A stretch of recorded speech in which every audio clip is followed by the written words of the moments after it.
আপনার ঠিক বিপরীতে রয়েছে অরূপ বিশ্বাস এবং পার্থপ্রতিম বিশ্বাস, দুটো হেভিওয়েট প্রার্থী। কিভাবে আপনার লড়াই করবেন, লড়াই কতটা কঠিন? আমরা লড়াই করব, আমরা খেলবো না। সুতরাং আমরা ন্যায়ের জন্য, সত্যের জন্য এবং মানুষকে ঠিকভাবে রাখার জন্য, কল্যাণের পথে যাতে ঠিকমতো থাকে এবং স্বামীজির কথা অভিমন্ত্রে দীক্ষিত হয়ে এরা বিবেক মেলা করে, কিন্তু স্বামীজি যে আসল কথা অভি অর্থাৎ ভয়হীনতা, ভয় থেকে মুক্ত হও, সেইটি আমরা প্রথমত আমাদের ভোটার্সদের কাছে নিয়ে যাব যে ভয় পেও না। লড়াইটা খুব একটা টাফ নয়, because we fight for the truth এবং মানুষ আমাদের সঙ্গে আছে। আমি গিয়ে দেখলাম মানুষ আমাদের সঙ্গেই আছে। আমরা দেখতে পাচ্ছি যে একাধিক প্রকল্প, সেখানে যুবশ্রী থেকে শুরু করে কন্যাশ্রী, এগুলোকে কেন্দ্র করে অনেক ভোট তৃণমূলের তরফে যায়। এটাকে আপনি মোকাবিলা কি করে করবেন?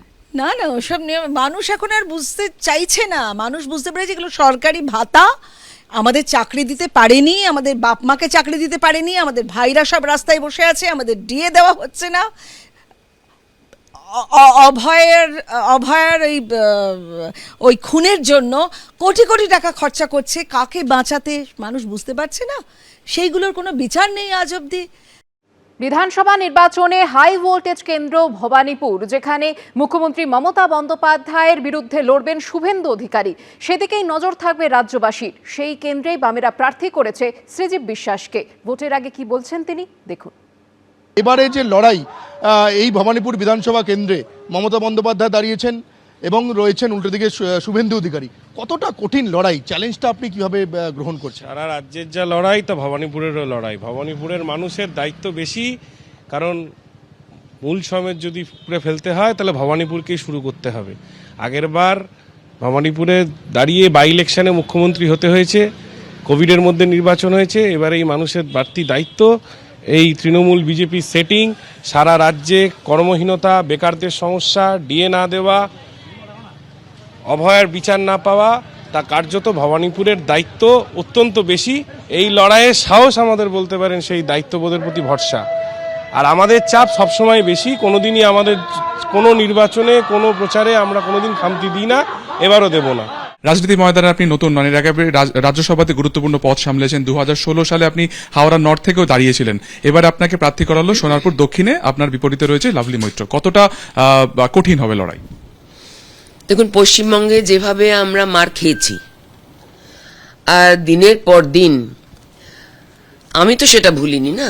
আমার কার্যকর্তারা মার খেয়েছে। বারুইপুরে আমরা গেছিলাম, আমাদের 5 জন মিলে মেরেছিল আমাদের কার্যকর্তাদের, সিপিএম এবং টিএমসি মিলে। তাদেরকে অ্যারেস্ট করানোর জন্য ওদের ঘোষালপুর বাড়িতে আমাকে 2-3টে রাত থাকতে হয়েছিল। সেজন্য আমি নাকি বন্দুক চালাতে পারি বলে আমাকে অনেক কথাও শুনতে হয়েছিল, আমি বলেছিলাম বলে। কিন্তু ওখানকার পুলিশে তো আমাকে বলেছিল যে আপনার সিআরপিএফ, তখন আমি অলরেডি এমপি হয়ে গেছি, কারণ তার আগে মারধর খেয়েছি বলে আমাকে সিআরপিএফ দেওয়া হয়েছিল। তো ওখানকার পুলিশই তো আমাকে এসে ভয় দেখিয়েছিলেন রাত্রেবেলা। এতগুলো মানে 100 লোক দাঁড়িয়েছে, তাদের সামনে আমাকে বলেছিলেন যে আপনার সিআরপিএফ তো বন্দুক চালাতে পারবে না, কারণ আমরা পারমিশন না দিলে আপনাকে রক্ষা করবে কে। তো এই দিনগুলো তো আমি ভুলিনি। আমি তো বলেছিলাম যে হ্যাঁ, আমি তো নিজেই বন্দুক চালাতে পারি, আত্মরক্ষার জন্য আইন আমি জানি, আমি বন্দুকগুলো কেড়ে নিয়ে নিজেই চালিয়ে নেব। আপনি আমার ভয় দেখালে হবে না, আপনি ধরে আনুন ওদেরকে। 5 জন। এবং পুলিশকে আমি পরিষ্কার বললাম যে আপনিও জানেন, আমিও জানি তারা কোথায় আছে, বানতলায় পালিয়ে গেছিল। তো এই দিনগুলো তো আমি ভুলিনি। ওখানে যে কটা বোমা ফ্যাক্টরি আছে, একজন মালিক বোমা ফ্যাক্টরি দিয়ে অ্যাক্সিডেন্ট হয়ে এক গাদা মানুষজন আহত হয়, নিহত হয়। তারপর সেটা 1 বছর 6 মাসের জন্য সে বন্ধ থাকে। তারপর সেটা ছেলের বউয়ের নামে সেই বোমা ফ্যাক্টরিটা আবার চালু করে দেওয়া হয়। আমার প্রশ্ন হচ্ছে, পশ্চিমবঙ্গে সাধারণ মানুষগুলো যখন ছোট ছোট বাচ্চাগুলোকে ডেইলি 100 টাকা 120 টাকা পাবে বলে এই বোমা ফ্যাক্টরিতে কাজ করাতে বাধ্য হচ্ছে, স্কুলে না পাঠিয়ে, এই দিনটা আর আমরা কতদিন দেখব? আমরা জানি এর আগে যাদবপুর লোকসভার আন্ডারে পড়ে এই সোনারপুর দক্ষিণ, সেখানে 20,000 ভোটের লিড ছিল। তো এটাকে আপনি কি করে আপনার এই যে লড়াই সামনে আসছে সেটাকে আপনি আপনার তরফে আনবেন? দেখুন, আমি না এই ভোটের এই সংখ্যা তত্ত্ব নিয়ে এত বেশি মাথা আমি ঘামাই না। মানুষের কাছে পৌঁছানোটা অনেক বেশি প্রয়োজনীয়।